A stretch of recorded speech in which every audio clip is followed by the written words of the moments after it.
Hello everyone, আসসালামু আলাইকুম রহমতুল্লাহ। আজকে আমরা একটি ভল্লার বাসা ভাঙার জন্য আমরা প্রস্তুতি নিচ্ছিলাম। কিভাবে নিলাম আপনাদেরকে দেখাচ্ছি। প্রথমত আমরা একটি পরিত্যক্ত পুরাতন ছাতার শিকগুলো নিলাম। সেখানে পুরাতন কাপড় পেঁচিয়ে, সুতার কাপড় এবং বিভিন্ন কাপড় পেঁচিয়ে ভালো করে আটকে দিলাম। এরপরে সেখান থেকে ওই যেটাকে আমাদের এদিকে আমরা টোনা বলি, অর্থাৎ বাঁশের মাথায় ভালো করে রশি দিয়ে এবং তার দিয়ে পেঁচিয়ে দিলাম। অতঃপর আমরা কেরোসিন দিয়ে দিলাম।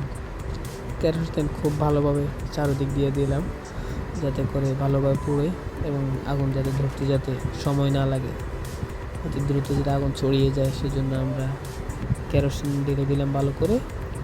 এবং আমাদের কেরোসিন ঢালা শেষ। তারপর আমরা আগুন লাগিয়ে দিলাম। আগুন লাগিয়ে খুব দ্রুত আমরা বাসার কাছে নিয়ে গেলাম। নিচ থেকে দৌড়লাম।